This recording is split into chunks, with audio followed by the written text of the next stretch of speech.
Welkom terug. Nou, wat 'n voorreg om vanoggend met die uithou vrou van Bloemfontein, Woutrie Mugglestone, te gesels. En ons gesels oor haar klim en hardloop en die ultramarathon wat voorlê in Antarktika. Goeiemôre, Woutrie. Goeiemôre. Dit is so lekker om vanoggend met jou te gesels. Maar ek moet vir jou sê, jy pak dinge aan wat meeste van ons nie eers oor sal droom nie. So nou, waar kom die inspirasie vandaan om te besluit, okay, ek gaan oor 7 kontinente spring, hardloop en alles wat mens moontlik kan uitdaag? Ja, goeiemôre. Die inspirasie dink ek het gekom vanaf die behoefte om 'n storie te dra van omgee. So ek is in Bloemfontein en ek het 'n passie vir gesondheid en om uit die gemaksones te wees van waar ons gemaklik is eintlik waar ek begin het om Desember Kilimanjaro te klim saam met my 2 pragtige kinders. En daar dink ek op die berg het ek die liefde gevind om avontuurlustig te raak. Vandaar het ek 2 ultramarathons gedoen. En ek gaan oor die 7 kontinente nou gaan. En die moeilikste ene, eerste. So as ek hom nie maak nie, sal ek die 7 nie. So ek het besluit om die moeilikste een eerste te doen. So dit is waar my liefde of die idee van Antarktika gekom het. Jy sê jy het 'n liefde vir gesondheid. Fiksheid ook natuurlik. 'n Mens kan dan nie anders as 'n mens wil doen wat jy wil doen nie. Maar waar kom hierdie liefde vir gesondheid en fiksheid vandaan? Die liefde vir gesondheid en fiksheid dink ek kom uit 'n mediese agtergrond. Ek is 'n verpleegkundige gewees en ek het gesien dat gesondheid is toch so belangrik vir fisiese gesondheid is belangrik vir enige battle.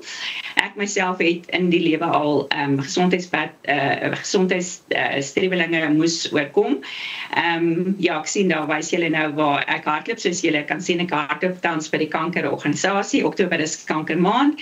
So dit is dink ek waar my liefde vir gesondheid gekom het en ek is 'n deel van 'n CrossFit team community in Bloemfontein. Ja, so my liefde dink ek is net die Here het ons so spesiaal gemaak en ons moet uit ons gemaksones wees en fiksheid is een van dit wat ons regtig in 'n baie donker plek kan kry en 'n beter plek kan kry as ons gesonder is. Woutrie, jy het gesê jy begin met die moeilikste eerste Antarktika. Vertel ons 'n bietjie van hierdie Ultra Ice Marathon wat jy gaan aanpak. Wat behels dit alles? Ek weet eintlik baie min, net so min soos jy. Ek weet wel dat ons mekaar, ek kry ontmoet die span, internasionale span die 3de in die Kaapstad. Ek hardloop saam met 'n internasionale span. Ek gaan saam met Handbak. Dit is 'n internasionale span wat al 20ste jaar vanjaar Antarktika toe gaan met 'n groep internasionale atlete. Ons gaan van Kaapstad af vlieg met 'n baie interessante charter vliegtuig tot Antarktika. Ons land daar en die presiese tyd kan niemand bepaal nie, want die weer sal dit bepaal. Ons gaan 24 uur hardloop. Ek hoop om 50 km te hardloop, maar as ek sterk genoeg is, dalk 100. En ons gaan 'n bietjie daar die avontuur doen en terugkom. Dis merkwaardig. En in hierdie hardloop, gaan dit op sneeu wees, gaan dit op ys wees? Het julle 'n idee wat die oppervlak gaan wees? Nee, ek weet nie. Ek dink dit is ysglaciers. Ons hardloop met spikes onder my gewone ek gaan hardloop met Saucony skoene. So onder my Saucony tekkies het ek spikes. So ek het nie spesiale skoene gekry nie, want ek is baie meer gewoond aan my gewone skoene. So ons hardloop op ys. Dit gaan in bane wees. Wat ons gaan hardloop om ons te trek en veiligheid is vir hulle baie belangrik want dit is natuurlik aan 'n ystorm of 'n sneeustorm enige tyd ons tref en dan moet ons beskerm wees. So ons gaan na elke ronde ingaan, 'n mediese ondersoek nagaan en as ons gereg is en gekleed is, kan ons verder hardloop. So ons moet mooi kyk dat ons nie self gaan te koud kry of ons ou weet nie. So ons temperatuur gaan baie belangrik wees in hierdie wedloop. Woutrie, nou hoe berei mens voor vir so 'n wedloop? Jy sit in Bloemfontein en die weeromstandighede is aansienlik anders as wat dit is in Antarktika. So wat behels jou voorbereiding? Ja, my voorbereiding is daai wat julle nou net gewys het. Ek het gehardloop, ek is 'n endurance runner. Ek geniet dit om baie ver te hardloop. So om te bietjie te klimatiseer, het ek baie keer 1 uur in die middag teen 30 grade gehardloop en dan het ek in daardie lieflike koelkamer wat ek 'n ongelooflike borg gekry het in ons huidige mooi Rosestad Bloemfontein. Het ek begin hardloop onder so minus 29, 30 grade. Ja, so daai was wat julle op die skerm wys, was na 10 kilometer. En dit is so na 'n uur wat 'n mens dan so lyk. En in die begin is dit baie moeilik, maar die diafragma was in spasma, so ek het baie myself verander ten opsigte van ritme, van patrone van hardloop, spoed, moet baie stadiger wees, goeie asemhalingstegnieke. En ek dink dit is regtig net ook baie in mental gut. Jy moet eintlik, ek het die afstand wat ek gehardloop het was 80 meter per 50 kilometer.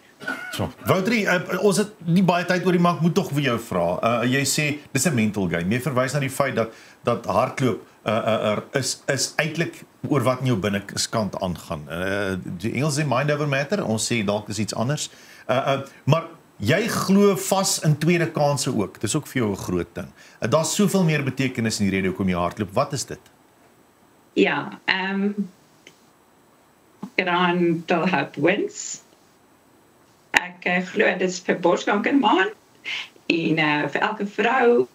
Ek hardloop, julle sal sien agter op my outer shelf het ek spesifiek, ons kan ongelukkig nie daarop geprint het nie, maar ek hardloop definitief vir die reis vir elke persoon wat 'n geveg vir 'n tweede kans het.